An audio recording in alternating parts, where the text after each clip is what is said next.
Acting President. As I rise to speak on the Justice Legislation Amendment Drug Court and Other Matters Bill 2020, I can confirm that Mr Grimley and I will be supporting this bill. It has a number of different elements to it. Particularly importantly for us, it includes the provision of some new avenues of recourse in relation to a group of previously prohibited forms of legal action relating to child abuse.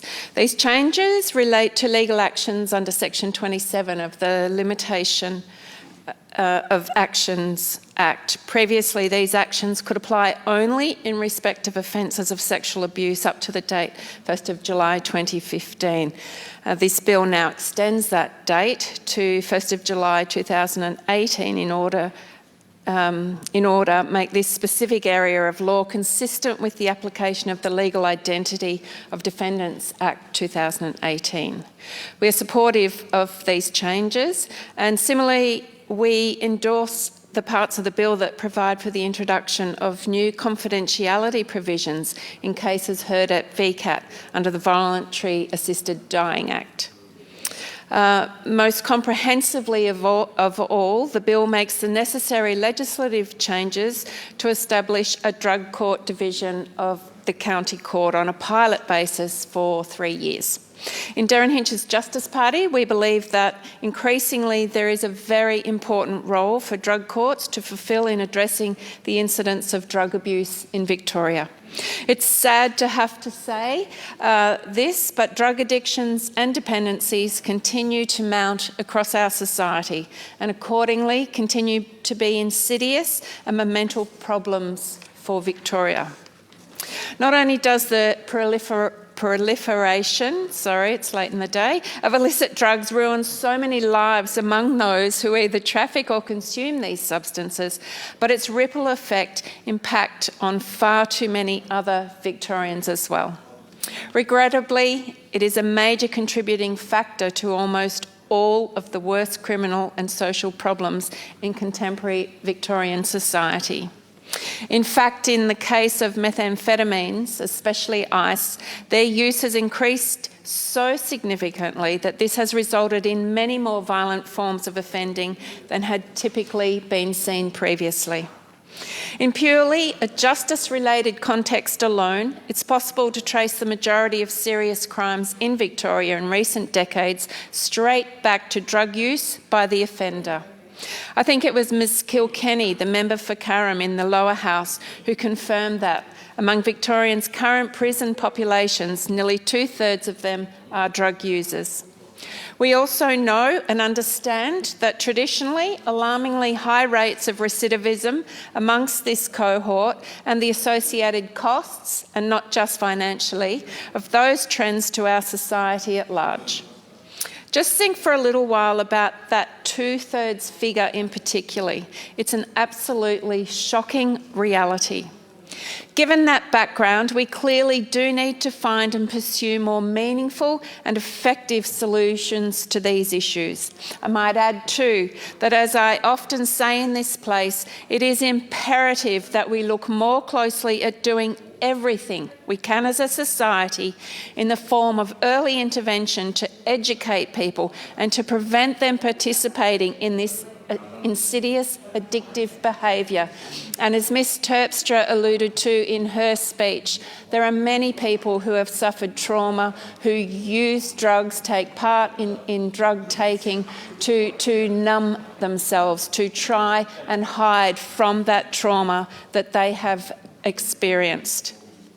If we work from the premise that the proposal at the heart of this bill for the pilot of the drug court within the county court does have the capacity to improve the trajectory of many people's lives, then that aim is clearly worthy of support. Indeed, it was only a few months ago, just before the advent of COVID-19 in Victoria, that I made a visit in my capacity as an MP to the drug court at Shepparton.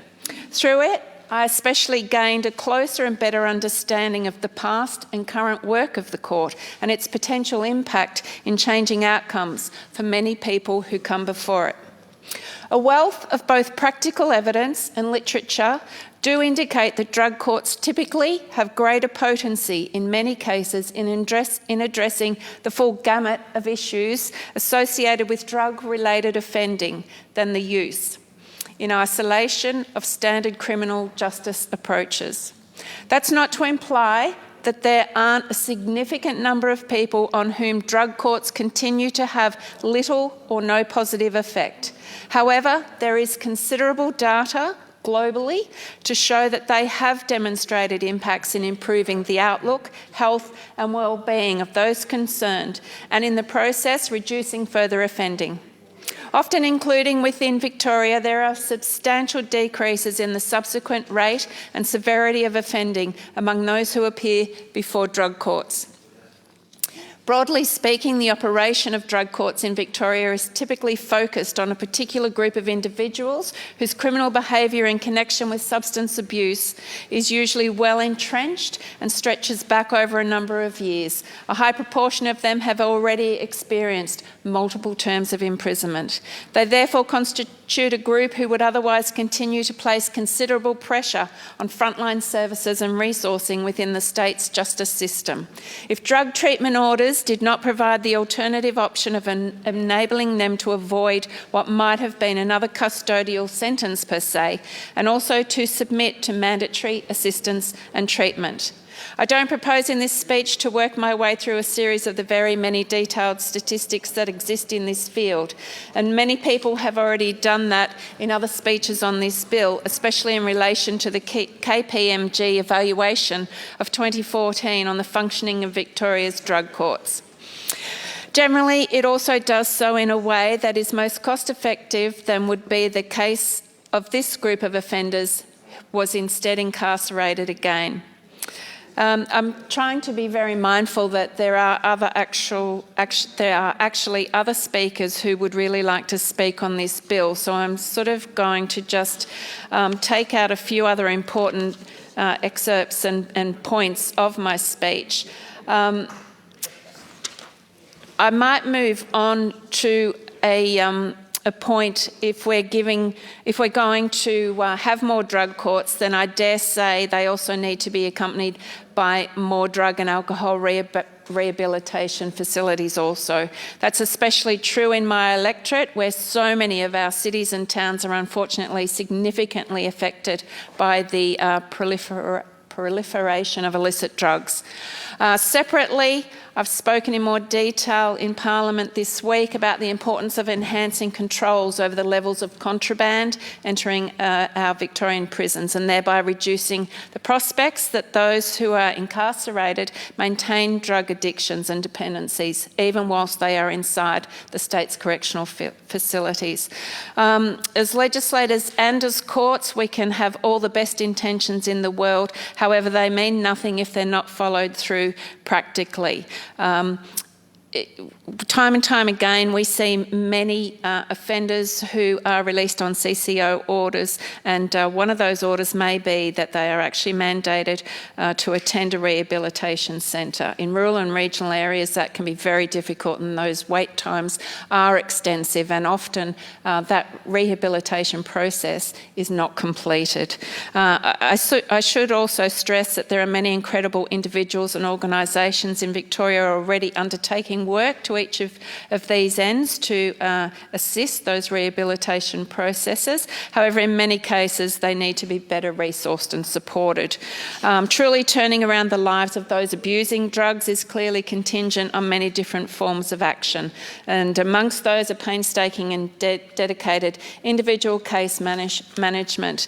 While a drug court is not the panacea to overcome that drug addiction, we need to ensure that we have a completely holistic approach to how our drug courts will work, and the implementation of ensuring that case management not only supports those people to attend drug rehabilitation facilities, but to ensure that those available case managers are there upon release, because that's often when we see drug-addicted offenders are often coming back into the community and re-engaging with people they previously socialised with, and therefore will often regain that drug addiction. Look, I'm just very mindful of trying to finish. I will say that unfortunately we will not be supporting the opposition's amendments, and I refer in that context particularly to those elements of Clause 12 that legislate that in dealing with any offender, the drug court must be satisfied on the balance of probabilities that the person is dependent on drugs or alcohol and that this dependency contributed to the commission of the offence. There's another part of the clause that's also already specific, that the court cannot deal with any other matter that would otherwise ordinarily attract a term of imprisonment of more than 4 years. In conclusion, Derryn Hinch's Justice Party supports this bill.